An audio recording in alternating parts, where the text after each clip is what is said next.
And how's it going, guys? Welcome back to another edition of the Athletes Hub podcast. Back as always with Mr. Flexx. How's it going, Flexx? All good, my man. All good, man. How's it on your side? Yeah, not too bad. Not too bad. It's time of recording. It's quite a damp day in London. It's raining, so but we're not gonna let that stop us. We're gonna carry on. Looking forward to the World Cup, which is coming up in only a matter of days. But yeah, I thought it'd be great to do like a little preview show of the World Cup. I know we've referenced it in previous episodes, and of course when the World Cup comes around, right, it's the biggest sporting event on the calendar for sure. So it would be good to sort of go over it and just kind of look at the teams involved, maybe predict some winners, potentially teams to look out for, maybe the Golden Boot winners, etc. So yeah, I mean, firstly, in your thoughts on the upcoming World Cup, what's your thoughts on it? Yeah, no, it's exciting. The World Cup is always exciting because it's a tournament that is the biggest sporting tournament after the Olympics, I would say. So I would think that everyone would be highly engaged in the World Cup because your nation is most likely to be represented. So yeah, it's good. It's good. Apart from Nigeria, you have to throw that in there. Do you know what I mean? It's true. Apart from Nigeria and a few others, but it's one of those where I believe everyone will enjoy or has enjoyed the tournament. The only problem I find is this time round is just the timing, games kicking off real late and so on. So I guess it takes the buzz away a bit, but for me anyway. But otherwise, yeah, it's all good. Yeah, I was going to ask you about that as well. You just kind of touched upon it yourself about the timings. And I think for us who live in the UK, I mean, a lot of the games or the majority of the games will be taking place late in the evening. So from 9 p.m. onwards. And I think America, of course, they've hosted the World Cup before in 1994. Of course, we were toddlers at the time, so we wouldn't have kind of lived to witness that World Cup properly anyway. But I think for those who live in America, right, this is probably the biggest, they call it soccer tournament in recent memory. And I'm sure those who live in America will be looking forward to it greatly. I think for us in the UK, of course, we're used to seeing World Cups take place around different continents where the time difference is a bit kinder to us. Yeah. But I think when Ghana play, when England play, we will be watching to see how they get on for sure. But of course, it just depends on the days, doesn't it? If it's a weekend, perfect. But if it's a weekday, of course, you've got to consider maybe Absolutely. The next day and working and stuff like that. But no, I agree with you. I think it'll be a great tournament. I think this is the tournament where the most teams have taken place in the World Cup. So that means a lot more games, a lot more goals, hopefully, and a lot more memorable moments. But like I mentioned in the intro, it'd be good to kind of go through some things such as predicted winners, the place to look out for, teams to look out for. So I want to get your prediction on the winner of the World Cup. Of course, there are a lot of great teams taking place. So who do you think is going to win the World Cup? I mean, yeah, I think I'm going with everybody's favorite, which is France. I feel like they've got the best chance of doing it. And so I'm rocking with the French on this one, for sure. What makes you so confident? I'll give you my prediction in a minute, but when you look at, of course, you mentioned on paper, the French team probably are the overwhelming favourites. You look at their team, particularly in attacking areas, they've got great options. But I always look back to their Euro 2024 performance, and they didn't really live up to expectations, right? I think the Qatar World Cup in 2022, they were very, very unlucky to not win that final. It was a great final. But I look back to recent memories, particularly with the Euros, and they weren't great. So what makes you think this time around they're going to be sort of the overwhelming favourites? They just look really sharp, if you ask me. And they've got players that can, I mean, look, their forward line is absolutely amazing. Their midfield is fantastic. Their defense is fantastic. Like, I feel like they just have the most well-rounded squad going into the World Cup, which is mixed with players that are hardworking, players that are super talented. So they've got it all. It's what I'm looking at. So I'm not just picking them just because it's cool to pick France or whatever, but it's just because they legit have, I think, going into the tournament, the best balance of creativity, being able to be defensively aware, being able to go on a counter-attack if they wanted to. And if they did, I mean, if you just look at their forward line, like the pace on a counter-attack would be frightening. You wouldn't want to come up against it. So that's why I look at them and I think, yeah, they've got all the tools to get it done. So That's why I picked France. Do you think has N'Golo Kante been picked for the squad this time around? I Yeah, think yeah, he's in he's in Saudi the Arabia, squad. isn't it? So, Yeah, he's in the squad. do you think Conte still? I know when they won the World Cup in 2018, like he and Matuidi, they were outstanding. Pogba as well in Yep. that tournament. Do you still feel like the likes of Conte? Do you think they can still make a difference in this World Cup? 100%. I mean, people write you off if you go play in Saudi Arabia or whatever, right? I mean, Yeah, your quality doesn't leave you because you went and played over there. That's the way I look at it. When I saw them play in the friendly against Brazil, they went down to 10 men and Kante was there holding up the midfield because he is two players and he was doing he was doing the job of two players quite easily. So there's no issues there having such a player in the team. And funny, he didn't even start that game against Brazil, yeah. so I feel like they'll probably, bring him in to lock it down when they need to lock it down and, this type of thing. So, yeah, It's true. it's like, Yeah, it's true what you mentioned about particularly like the attacking line. I mean, Doué for PSG has been really, really good. Elise also for Bayern Munich has been outstanding as well this season. Had a really good year at Bayern. So you look at that attacking line, and as you said, there's no reason why that team can't get to semi-final at least. Do you know what I mean? Based off their attacking talent alone, right? definitely. I mean, it's there for them to get there. Like, so long as they don't feel like they're the favorites, so long as in their mind they play like they're the underdogs and they have a point to prove, then they'll make it that far. But if they play with arrogance, then it could get a bit sticky for them. But you look at that team, right? And again, I look back at the last 20 years, and France haven't won that many major tournaments. Of course, you go back to the '98 World Cup; they won that. I think they lost in the final, obviously, to Argentina. They lost the Euros final as well to Portugal in 2016. So you look at the French team over the last sort of 20 years, right? This is probably a team that you probably think should have won more. If that makes sense, look at their 2010 South Africa World Cup. That was a disaster for reasons off the football pitch, right? But we look at this team and you look at particularly the attacking talent, lots of Ryan Cherki's in the team as well, Ousmane Dembele. I think Mateta's had a good year. Yeah, he's going. Palace as well. So this team, right, should be striking fear into the opposition, but it always feels as if maybe there's always something that's holding them back. Yeah, I mean, there will always be that because in a tournament, it all depends on the route you go down. Imagine if you get a route filled with just landmines. Every game's a hard game. And then your opponent has had maybe a slightly easier route. So it's these type of things that make a difference in the tournament. So it's not just having a great team; it's also the route plays a big part in you making it to the final, so to speak. So.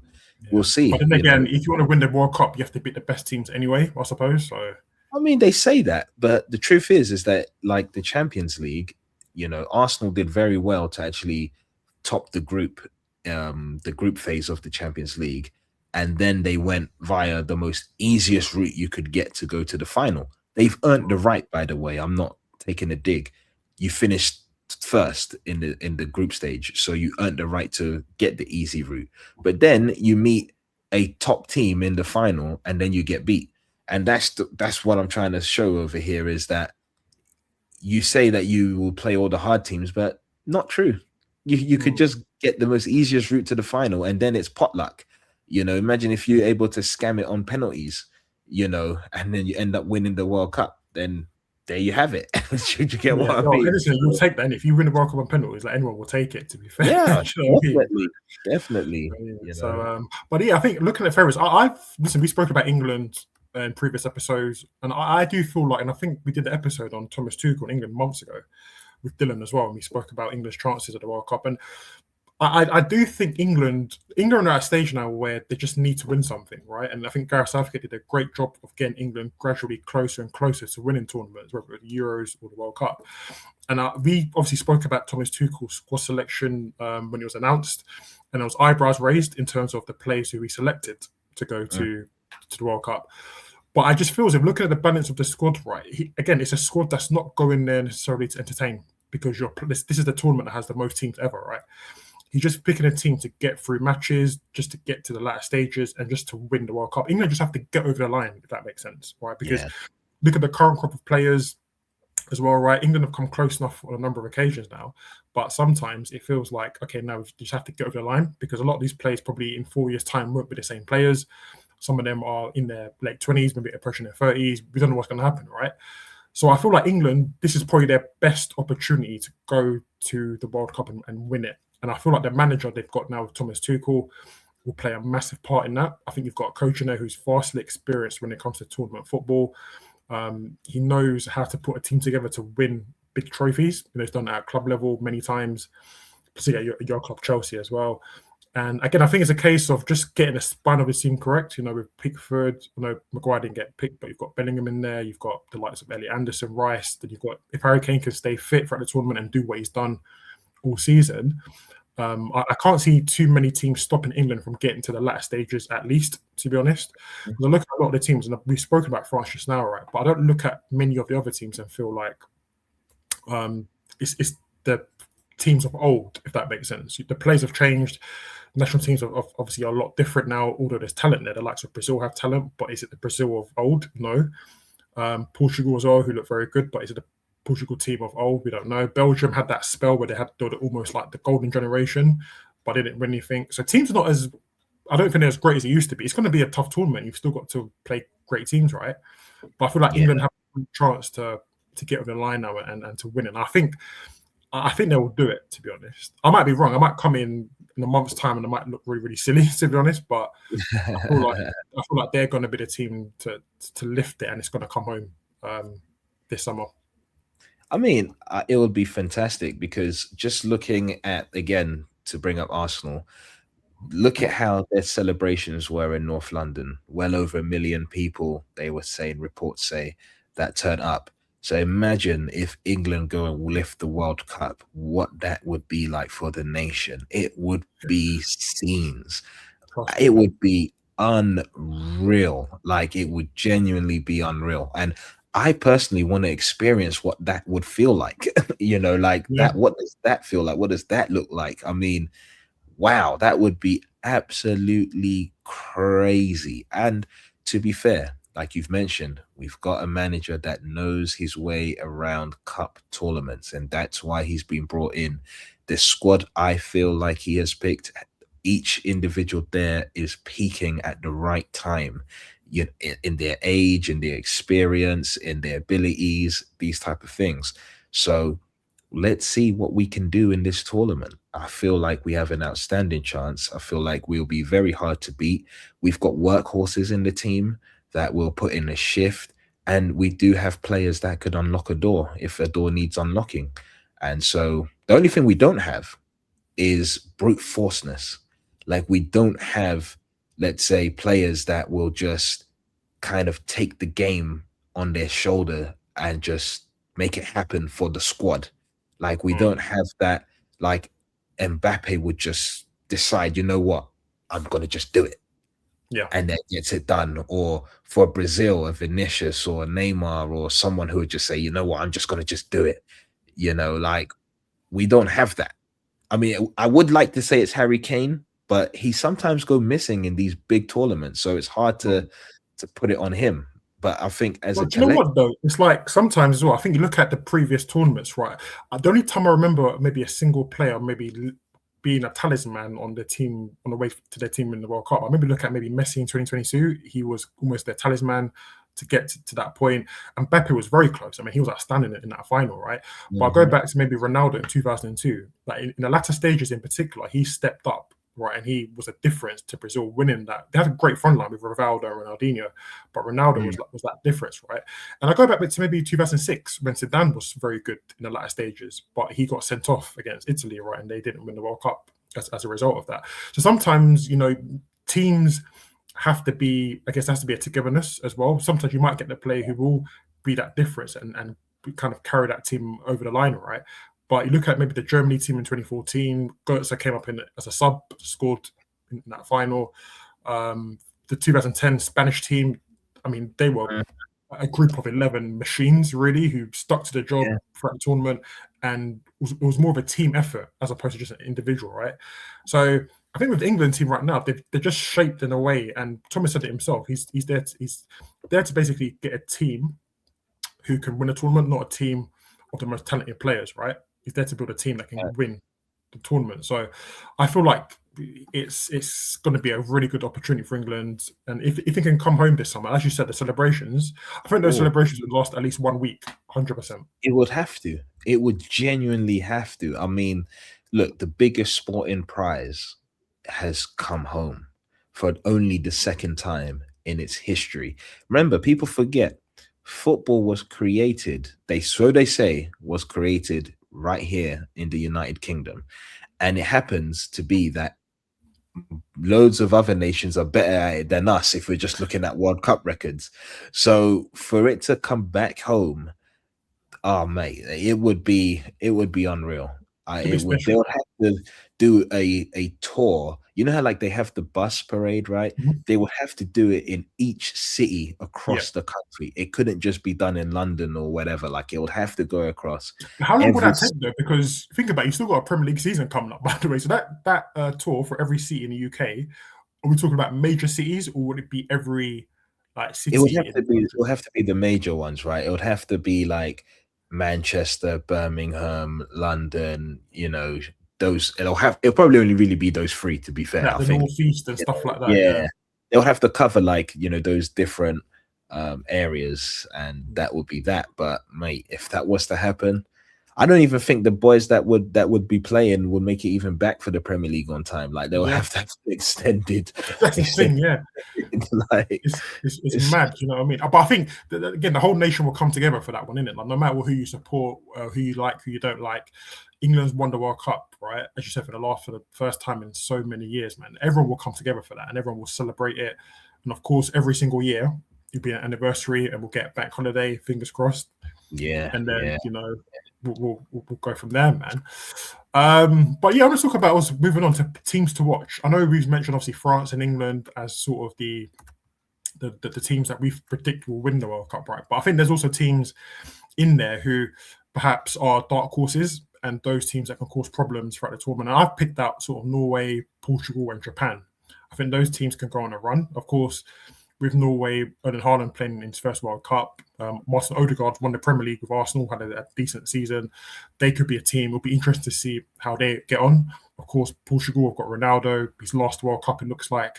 And they've also got a good team in likes of Bernardo Silva, obviously Bruno Fernandes in that team as well. And of course, I think Japan have been a team in previous years, right, who've caused teams problems, to be honest. And of course, I watched them against England earlier this year, and they were very good.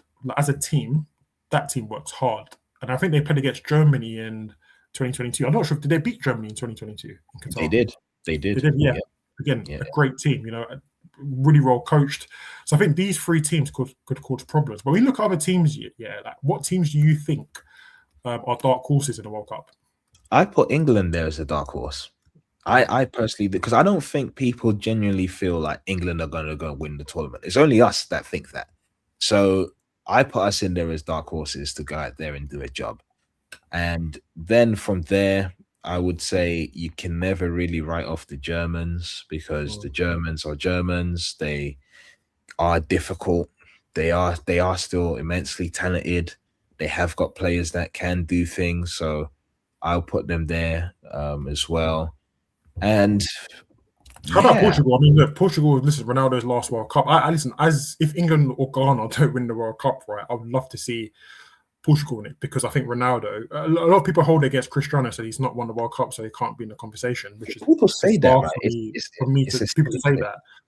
But I think Ronaldo's crowning moment, if he was to win it this summer, right, I think that closes all debates, in my opinion. But I don't even look at that and feel as if he has to win a World Cup to be considered the greatest player ever. But it's something that people hold over his head. I agree, because one player doesn't win you the World Cup. I mean, Messi still had 10 other players that were there on the pitch, and then X amount of subs to help win the World Cup. So one player doesn't win you the World Cup. And like we discussed, it's all about your run into the finals and injuries and all of these different nuances that play out throughout the tournament, So I feel like they have a chance. Of course, they've just historically haven't done so great in the World Cup, but like you said, it's dark horses, so they have a shot. I mean, Sweden they're there. They could be a dark horse. They've got players that can cause an upset. They're hard to beat as well.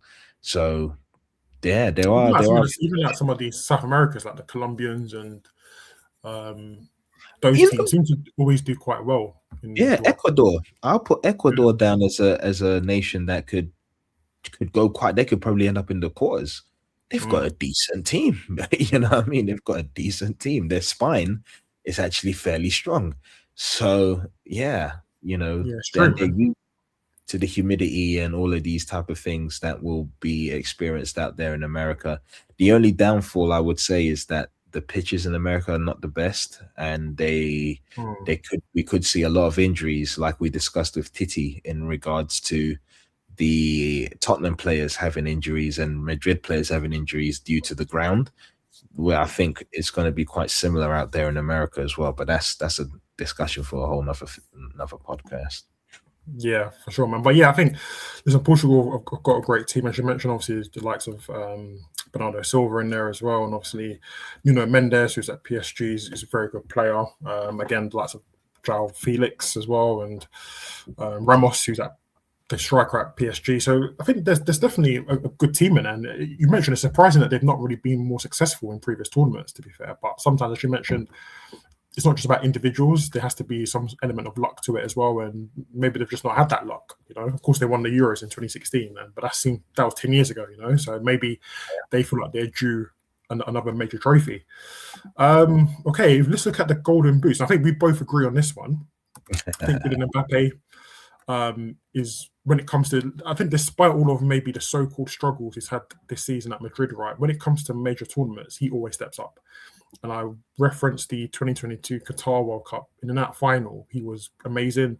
I know he scored. I think it's really good in the 2018 World Cup run as well when they won it. Mbappe always steps up when it matters the most. And Yeah. of course, there are other candidates, the likes of Harry Kane, who could easily win it. Haaland, if he has a good tournament, is a goal machine as well. But look at Mbappe; he always seems to step up when his team needs him. You mentioned about the player who could really carry their team over the line, right? That's Mbappe. No, he's a captain. He's almost like a big game player, right? He's made for these type of moments. So yeah, I think that he's probably the one that will probably win the Golden Boot. Yeah, I don't disagree with that. And let's see how it all plays out. Yeah. Sure, man. Now the group game we're looking forward to the most. I don't think that's. Listen, I think we all know which one that is in it. I mean, obviously England versus Ghana on the 23rd of June, 9 p.m. That's going to be a tasty one. I don't know how you're feeling about that game though, because I know we covered it before, we've spoken about it, but like, when you watch that game, how are you going to feel? But you know what? I was just deep in it just now. Why is it England versus Ghana, not Ghana versus England? Who Well, made it that way around? On the graphic, they put it that way around, I guess. Who made it that way around? Like, what's going on here? I guess because like England are they're like the major team, right? So that's I don't know. That's just it's always going to be England to get someone else, I suppose. But maybe I hope it's an alphabetical order type thing. You know what I mean? I really do hope so. That's a good point. I think we have to check that, to be fair. We got to check that. But how would I feel during this game? It's edge of your seat type things, because it's your mind and your heart just playing against each other, quite literally. It's like, for those that have children and whatnot, like it's like watching two of your kids, you know what I'm saying? And it's like they've both made it to whatever. You know what? It's like watching Serena and Venus. Yeah, it's like watching. Like, you know what I mean? How could you want any of them to lose? Like, the best outcome is a draw. And it's like, but you know what it is though? It's crazy because if this is the second game of the group, isn't it? So it really does depend on how both teams do in their first game. Let's just say both teams win their first match, and then the draw wouldn't be such a bad result in this game because they both got their 3 points and you get 4 points. But no, yeah, it's crazy, man. Obviously I was at Wembley when they played in 2011. That was a friendly game, but to watch England and Ghana in sort of major tournament will be quite strange, to be honest. But I'm looking forward to it. I think it's a proud moment for Ghana. And as much as they're born and raised in England, I would love Ghana to win the game because I feel like for Ghana, it will mean so much more. I think for England, it's another 3 points. But these are the games that, as Ghanaians, right, we want to test ourselves against the best teams around the world. And this is an opportunity for us to go there and show that we can compete on the big stage with the likes of England and other teams. So I would love it. I think it would go down the history books if we beat England in the World Cup. I think England will win it, and I'd love England to win it, win the whole tournament. Right. But for this game in particular, if Ghana win it, I think that'd be amazing. Dude, you're saying you would love England to win the tournament. Yeah, dude. If Ghana somehow scammed it and won the whole tournament, I am off to Ghana, mate. Oh my goodness, mate. You just have that airport, yeah. Bro, Ghana, Accra International Airport now, mate. That airport will be busy for the rest of the year. Bro, like just deep. Like if Ghana just beat England, I'm off to flipping North London, mate. You know what I mean? Like I'm off to North London to go and hang with all the Ghanaians. Are you mad? You know what I mean? Like it's crazy. It's actually mad. It could happen. This is the World Cup. This is football. Anything can happen, right? And again, we're talking about the humidity, the climate, the conditions of the game. Ghana could easily go there and get some sort of upset. It's happened in World Cups. Saudi Arabia beat Argentina. I'm not saying that Ghana or Saudi Arabia. I'm not saying that. I'm just saying that there's we're better than them. What do you mean? Like we're no. I'm not saying. I'm just saying that the upsets can take place in football, right? It happens. So listen, it's not off. It's not off the possibilities at all there. But if that was to happen, I think just the game itself, watching it will be a proud moment because obviously a lot of English people, and for us to play against England and to potentially win that game, it's going to be a special occasion. To be honest, I just hope that we Ghana go and they just compete and they don't lose badly. I think they need to be in the game. Yeah. I mean, so long as we're able to maintain being in the game and play well in parts, I feel like in most games we're going to be the team with less possession. So it's going to be very vital what we do when we have possession in key zones and key areas of the pitch, right? So that's what's going to make a difference. And as I mentioned in the previous podcast, is we've got to maintain a very high level of concentration because that's what makes a difference in these types of games. We saw it again, bringing it up, the UCL final. Mosquera switched off for 2 seconds and then conceded a penalty against a brilliant player in Kvaskelia.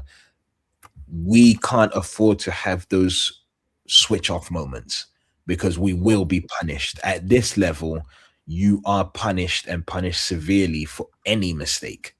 So we don't have the luxury of having such a great defense or a goalkeeper that could bail you out of, a mistake. We don't have that. So collectively, we all have to be fully switched on for 90 minutes. And that is, I would say, 60-70% of the battle is that element of the game, right? And that's what makes the difference, because when you're playing at a lower level, your mentality and the way you think is a bit different to those that play at the elite level. And so when you're playing in, an England squad that the majority of them play in the Champions League and know what it's like to be in big moments and whatnot, their concentration levels are on a whole nother planet compared to players that just don't know what it's like to be at that level. We have maybe 3 or 4 players that have played at that level, but everyone else needs to kind of be that level of focused. And hopefully we have a great run like we did in South Africa. That's what I'm hoping. I'm hoping that, we're the nation that gives Africa hope in these big tournaments. So I want us to continue in that vein. And funny, I was going to put Senegal down as one of my dark horses, but I saw that they got beat by America 3-2. And I think I watched it to the point where it was 2-0 to America. And I was thinking, what the hell is going on? Because America's washed. Let's be honest. That's not a great football inside, So how are you guys getting beat by America? Well, they've got a good, you can say that, obviously, Pochettino's a great coach, isn't he? So he can, sometimes you've got to coach them in a certain way, and tactically that can play a part as well. I hear it. I do hear it. You know what I mean? But one thing I'll say though as well is, like, sometimes tournaments are about momentum, right? And you mentioned about the experience and stuff, but sometimes you just need, I think Ghana in 2010 had momentum, right? When they beat the likes of the USA and they got to play against Uruguay. Sometimes in tournaments, you haven't got to be the most experienced team in a tournament. You just have to have momentum. If you're winning games and you've got that belief, and as you mentioned, you've got people who are behind that nation, they want to see the underdog do well, right? You can live off of that. You can live off of it, and that kind of can take you to another level. you know what I'm trying to say? So sometimes it's not always about experience. Sometimes you just got to have momentum. And we've seen many tournaments where teams who have momentum end up winning it, because it's not because probably they're the best coach team, but they've got a belief in there. They've won games and they realize, okay, we've beaten so and so, we can beat them and we can beat them. So Ghana were, again, in 2010, were a kick away from being in the semi-final, the first African team like to get there. Do you know what I mean? So that can happen. But I think obviously before we kind of finish off here, I know there was some comments from the GFA president regarding Mr. Kobbie Mainoo. And it's funny, again, we've got a Ghanaian, British-born Ghanaian, who'd be playing for England in that game, who might come on, right? And I know the GFA president made some comments saying that he was disappointed that Mainoo opted to play for Ghana, and he believes that going forward, this is probably a whole different episode, right? But going forward, he wants to see Ghanaians of all, whether you're born in Britain, whether you're born in Ghana, to represent Ghana. But quickly, what's your thoughts on that? Man, that guy just be chatting, man. You know what I mean? And the reality is that you guys are only interested in players when they become something. That is the cold truth of it. How about you have a proper network of scouts, representatives across Europe, across Asia, across other, continents, and start actually doing your jobs and finding these players before they become what they become. Because what you mean to tell me, you're going to allow a player like Kobbie Mainoo or others to actually become get all their investment from England, Spain, wherever, and then come and play for Ghana? You must be smoking a different brand of crack. Yeah, you know what I mean? That's just not going to happen. You want others to do the work you should be doing, and then you get to poach them. Nah, that's just not going to happen. So how about you build proper facilities in Ghana, and then also host proper things that happen year in, year out across different nations, across different continents, so that you can have that kind of influence over them. Because what's the draw to play for Ghana versus England? You guys barely pay the players when they're supposed to be paid, flying out bags of money to tournaments and stuff like that. Are you being serious? And then what I've heard reports are not even just Ghana, but this is just across some of the major nations on the continent of Africa, that you don't even pay for their flights. Sometimes they got to pay for their own flights to get to where they're going and whatnot. If you're playing in a professional environment like Manchester United, why would I then go to Ghana where I have to do some of the stuff myself?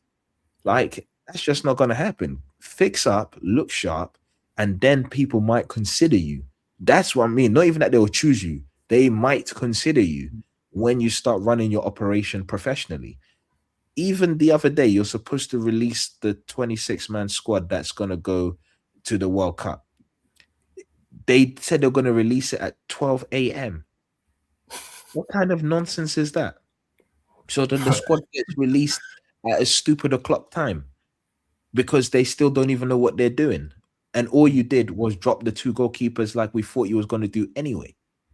So if you can't even get your squad announcements done correctly, can't even do that, then forget about the likes of, the future Kobbie Mainoos and the others that, are there.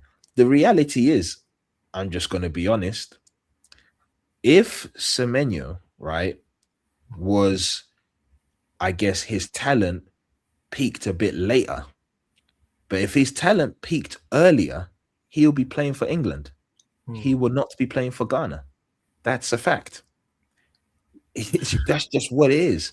So with them, with him specifically, you've got very lucky that timing and peaking and whatnot all kind of happened in favor of Ghana. But you didn't get lucky with someone like Mainoo, whose talent and whatnot was seen very early. You didn't get lucky with Welbeck, whose talent and everything was seen very early. Balotelli, I can run through bare players. Doku, very early. Should I go on? There's bare players. So if their talent has been seen early and whatnot, and they've been getting that investment from the nation they were born in, yeah, come on, man. It's not going to happen. Yeah, I think you've pretty much said everything I could have said, to be honest with you. You've pretty much wrapped up, basically. Do you know what I mean? It's sad, really. And I think, again, you mentioned a good point. I think, listen, Kobbie Mainoo is born and bred in Manchester. Manchester United and England have benefited of him. His parents who've lived in this country, his parents have contributed to society. He's obviously gone through the ranks of United. He's played in the first team there as well. So why should the coaches and those who've looked after him, his upbringing to his age 21 now, right? Why should he then go in, or why should Ghana then go and benefit of him when there was no talk about Mainoo when he was coming through the ranks as a teenager at United? Nothing. And again, it's a case of, again, we want everything to be polished and then just to take it. We don't want to put in the work. And you mentioned a good point. A lot of the teams or the English players who go and play for Ghana, play for the teams, a lot of them play in the Championship, Flexx. Ayu was obviously in the Premier League. Thomas Asante, who was at Coventry, he's in the squad there now as well. Fatawa, who was at Leicester Championship. So Ghana are not getting the very best in the top flight, right? And there's a reason for that, because whether we like or not, this might sound harsh, right? You're getting the players who probably weren't good enough to play for England. It's a fact. It's a fact. And look, they're trying it with Aiden Heaven as well. Yeah. You know what I mean? But why wasn't you trying to with Aiden Heaven before he went to United and when he was just coming through the ranks at Arsenal?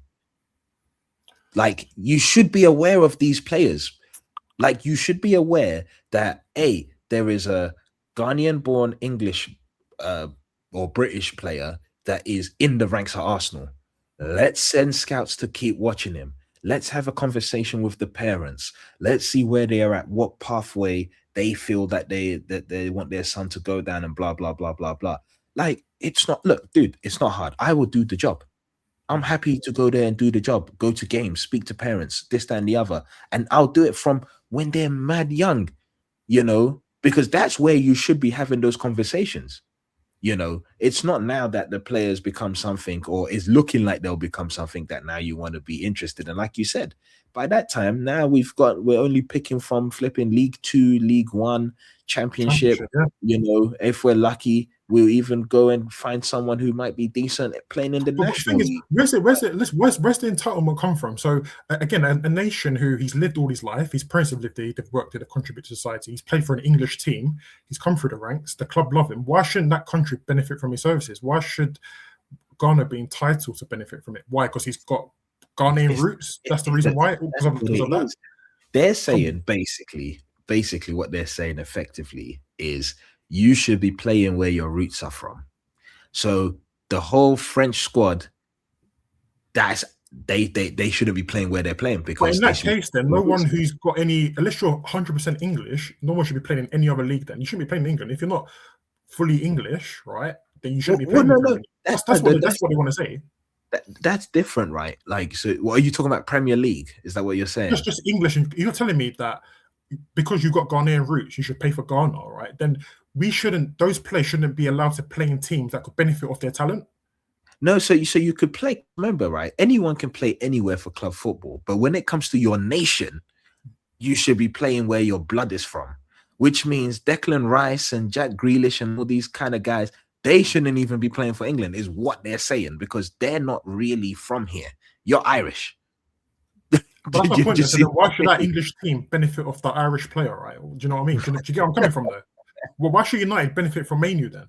No, you can, because it's club football and anyone can play anywhere. No, that's my point, that you're playing in a different country then. That's my point, because you're saying to me that he shouldn't play for England, but why is he playing for an English club in England? Why is he growing up here? That's a whole different conversation. But if we go down that route, seriously, if we go down that route, that's what it'll turn into, Flexx. Because we can come to all these countries around Europe, right? And our team, we can contribute taxes, whatever it is, and our children or our cousins or we play for these clubs in Europe, right? But then those people who look after us, who kind of shield us or whatever, part of their upbringing, they then can't benefit from our talent, but we play for their clubs. So if we're going to say, do you know what I'm trying to say? If you're Ghanaian, Nigerian, you've got to play for Nigeria or Ghana, then we shouldn't be playing in Europe at all then. Everyone should be playing for clubs in Africa. But that's not going to happen though, is it? Why? Because we want to have our cake and eat it, but it doesn't work like that. Right, and this is not even football. And again, it's much deeper, because people come to England or other countries around Europe. We take benefits. We take things that we get from society. Right, we contribute here, but people still moan about these countries not being enough. Then why are we here then? Right. Why take the benefits? Why take all these? It's the same thing though. You want an English club to benefit from his talent, but you want to then take that player. It doesn't work like that. You're not wrong. You're not Do you know wrong. what I mean? And So we need to stop that attitude, innit? If that's the route we're going to go down, nobody should come to Europe. We shouldn't. But that's a different conversation. And again, I hope I don't get abused, yeah, because that's not what I'm saying. But if the GFA are going to go down that route, right, then the clubs that we support, right, we're not going to have any talent then. Yeah, The Premier League won't be the Premier League without all these players from around the world coming in. It wouldn't. I mean, that's a whole nother thing, right? That's my point. But if they go down that route, that's what it'll turn into. Yeah, I mean, I hear it from a perspective of you get the true strength of a nation based on where someone is actually from. Yeah. And it doesn't benefit the nations that basically would have had these great players, but don't, because they can choose to play for their birth country as opposed to their heritage country. So it's interesting. I feel like maybe hear me out. Let me see. This is just a thought. You know how, like, in Spain, they have a cap based on how many foreigners you can have. Well, what they call foreigners, right? Players that are not Spanish that can play in their team. Maybe they should have that for the nations, that you can only have X amount of players that are not truly, their heritage is not. But Flexx, though, that route, though, it's going to turn into something a different thing that's not even football related. If they go down that route and have a cap on, as you said, quote unquote, if they're truly from there. I mean, do you see where it gets messy, though? I could 100% see where it gets messy, but I'm here for it because it would instantly improve the chances of all the African nations and the Caribbean nations, because let's be honest, the French squad, all of a sudden, Algeria, Senegal, Cameroon, Guinea, those nations instantly have squads that now can compete. Yeah. And then you look in the Caribbean, now all of a sudden, all of their squads can now compete. Do you see what I mean? Yeah, you're right. You're right. You're not wrong. It hurts Europe. And probably the reason why they've made it, because I'm sure once upon a time, we wasn't allowed to play for England. And I'm sure they realized, hold on a second, we won't be able to win stuff if we don't let these people in. But that's the whole point, though, Flexx. Again, we're only letting them in because we want to win, not because we like them. It's because we want to win. So it goes back to club football. Though. If we go there, we're talking about maybe, for example, the managers in this country or the players, right? If we took out all the foreign people who are not, quote unquote, truly English, right? Would the league be the same? It wouldn't be the same. It would be nowhere near the same. It wouldn't. So if we go down that route, right, of people saying, like, you've got to play for a team that, for example, in Kobbie Mainoo's instance, right, you've got to play for Ghana because you're a parent, mate, then he shouldn't be playing for United then. Because you can, because United is agnostic to what nation you are. Man United don't care where. I know, but he's living here. He's grown up here, right? He's come through the ranks. They benefited from him. So why should he be eligible? And don't forget, and also ask the question: why has he chosen to play for England then? Because in the player's mind, this nation is one that's helped him to get to where he is today. I don't think they think they've helped me get here. I don't think they think that.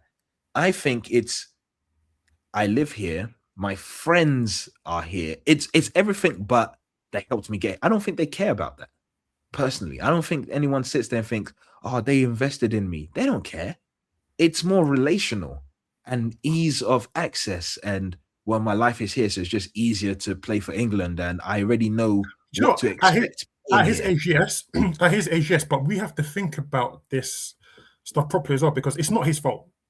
For us, it wasn't our fault. We were born here. We didn't choose to. We were born here, right? We went to schools here. We made friends who are English. Maybe our partners are from here as well, etc., etc.